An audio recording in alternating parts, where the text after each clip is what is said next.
ঠান্ডা লাগছিল তো তাই ইমাম সাহেব লুঙ্গি খুলে পায়ে শিকল পরে ঘাসের উপর শুয়ে পড়েছিলেন। তার কোনো দোষ নেই।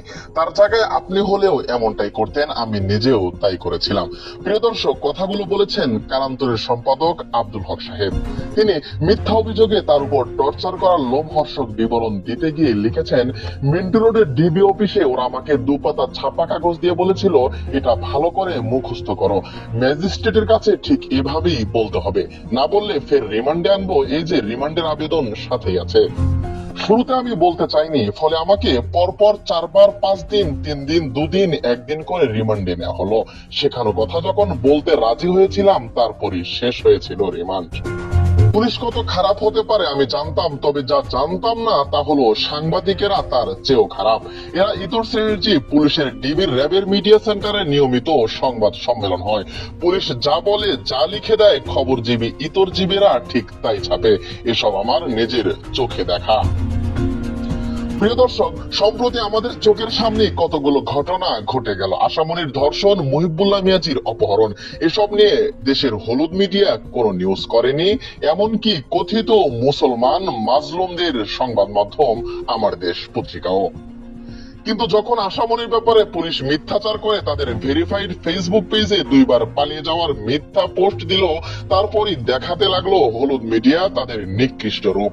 আবার মুহিবুল্লাহ মিয়াজিকে থানায় নিয়ে যাওয়ার পর জোরপূর্বক যখন গুমের নাটকে জবানবন্দি নেওয়া হলো, ঠিক তখন থেকেই শুরু হয়ে গেল হলুদ মিডিয়ার নষ্টামি।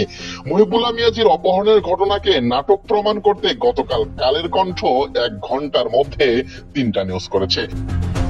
এই নিউজটা আমি দিয়েছি আজকে।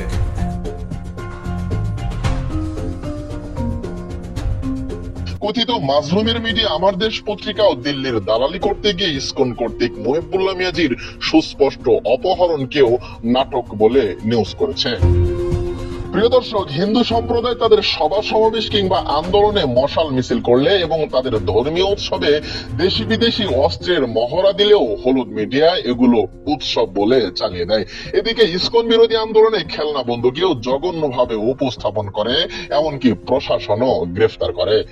খেলনা বন্দুকে গ্রেফতার সংক্রান্ত ঘটনায় আমার দেশ পত্রিকার নিউজ ছিল মিছিলে ভাব দেখাতে গিয়ে গ্রেফতার মুজাহিদ। যমুনা নিউজ সহ অন্যান্য হলুদ মিডিয়ার নিউজ ছিল মিছিলে ডামি রাইফেল প্রদর্শন করে জনমনে আতঙ্ক সৃষ্টি, অতঃপর গ্রেফতার। কিন্তু হিন্দুদের অস্ত্রের মহড়ায় উৎসব পালনে তাদের নিউজ ছিল উৎসবে মুখর শ্মশান পূজা।